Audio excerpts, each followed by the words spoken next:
بسم اللہ الرحمن الرحیم۔ حضرت عمر بن خطاب رضی اللہ تعالیٰ عنہ کون ہیں؟ آپ رضی اللہ تعالیٰ عنہ نبی اکرم صلی اللہ علیہ وسلم کی مراد ہیں، عشرہ مبشرہ میں شامل ہیں، اسلام کے دوسرے خلیفہ ہیں، نبی صلی اللہ علیہ وسلم کے سسر ہیں، فاتح بیت المقدس اور ہجری کیلنڈر کے بانی ہیں۔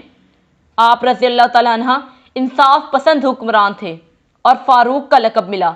آپ رضی اللہ تعالیٰ عنہ کے تقریباً 10 سالہ دور خلافت میں عراق، ایران، مصر، شام، لیبیا، خراسان، مشرقی اناطولیہ، جنوبی ارمینیا اور ہجستان فتح ہو کر مملکت اسلامی میں شامل ہوئے اور اس طرح 22,51,030 مربع میل پر اسلام کا جھنڈا لہرایا گیا۔ حضرت عمر رضی اللہ تعالیٰ عنہ کے اسلام لانے کے بعد سب سے پہلے مسلمانوں نے کھل کر مسجد حرام میں نماز ادا کی۔ حضرت عبداللہ بن مسعود نے کہا کہ حضرت عمر رضی اللہ تعالیٰ عنہ کے اسلام لانے کے بعد بھی پھر ہمیں ہمیشہ عزت حاصل رہی۔ کئی مواقع ایسے ہیں جب حضرت عمر رضی اللہ تعالیٰ عنہ نے کوئی تجویز پیش کی یا بات کی تو اللہ نے اسی بات کی تصدیق میں قرآنی آیات نازل کی۔ آپ صلی اللہ علیہ وسلم نے فرمایا، اے ابن خطاب، اس ذات کی قسم جس کے ہاتھ میں میری جان ہے، اگر شیطان تمہیں کسی راستے پر چلتا دیکھتا ہے تو اسے چھوڑ کر وہ کسی دوسرے راستے پر چل پڑتا ہے۔ آپ صلی اللہ علیہ وسلم نے فرمایا کہ میں نے خواب میں دیکھا کہ کچھ لوگ میرے سامنے پیش کیے گئے جو قمیص پہنے ہوئے تھے، ان میں سے بعض کی قمیص صرف سینے تک تھی اور بعض کی اس سے بھی چھوٹی، اور میرے سامنے عمر پیش کیے گئے تو وہ اتنی بڑی قمیص پہنے ہوئے تھے کہ چلتے ہوئے گھسٹتی تھی۔ صحابہ نے عرض کیا، یا رسول اللہ، آپ نے اس کی تعبیر کیا لی؟ نبی اکرم صلی اللہ علیہ وسلم نے فرمایا کہ دین مراد ہے۔ رسول اللہ صلی اللہ علیہ وسلم نے فرمایا، اگر میرے بعد کوئی نبی ہوتا تو وہ عمر بن خطاب ہوتے۔ جب عمر بن عاص نے مصر فتح کیا اور گورنر بنے تو مقامی لوگوں کا دفد آیا اور کہنے لگا کہ جناب امیر، ہمارے دریائے نیل کو ایک عادت سی پڑ گئی ہے، اگر وہ پوری نہ کی جائے تو وہ چلنا بند کر دیتا ہے۔ عمر نے پوچھا، وہ کیا ہے؟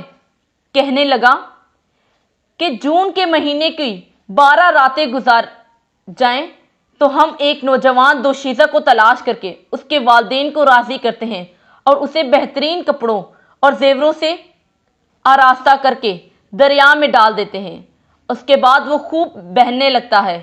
حضرت عمر نے کہا، اسلام میں ایسا نہیں ہو سکتا۔ وفد یہ سن کر چلا گیا، لیکن ہوا واقعہ یہی کہ جون، جولائی، اگست 3 مہینے گزر گئے لیکن دریا نہ بہا اور لوگ وہاں سے دوسرے مقامات کی طرف جانے لگے۔ حضرت عمرو نے یہ دیکھا تو خط لکھ کر حضرت عمر رضی اللہ تعالیٰ عنہ سے مشورہ طلب کیا۔ حضرت عمر نے جواب میں لکھا کہ تم نے ٹھیک کہا، اسلام واقعی پرانا جاہلانہ رسموں کو منمد کرتا ہے۔ میں تمہارے پاس ایک پرچہ بھیجتا ہوں، اسے دریائے نیل میں ڈال دینا۔ حضرت عمرو نے جب پرچہ کھول کر دیکھا تو اس میں لکھا تھا، اللہ کے بندے امیر المومنین عمر کی طرف سے مصر کے دریائے نیل کے نام، حمد و صلوات کے بعد، اگر تو اپنی مرضی سے بہا کرتا ہے تو بہنا بند کر دے، اور اگر خدائے واحد و قہار تجھے چلاتا ہے تو ہم اسے خدائے واحد و قہار سے دعا کرتے ہیں کہ وہ تجھے بہنے پر مجبور کر دے۔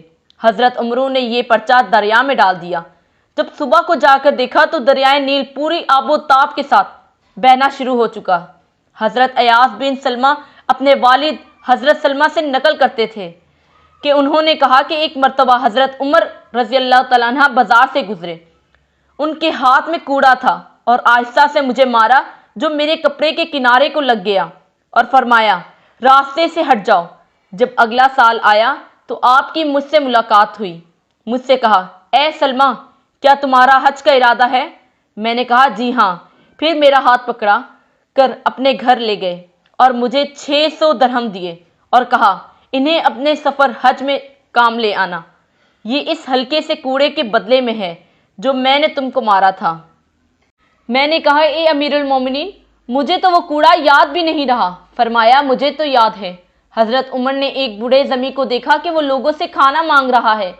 حضرت عمر نے لوگوں سے اس کے بارے میں پوچھا تو لوگوں نے کہا، یہ زمیں ہے، کمزور اور بوڑھا ہو گیا ہے۔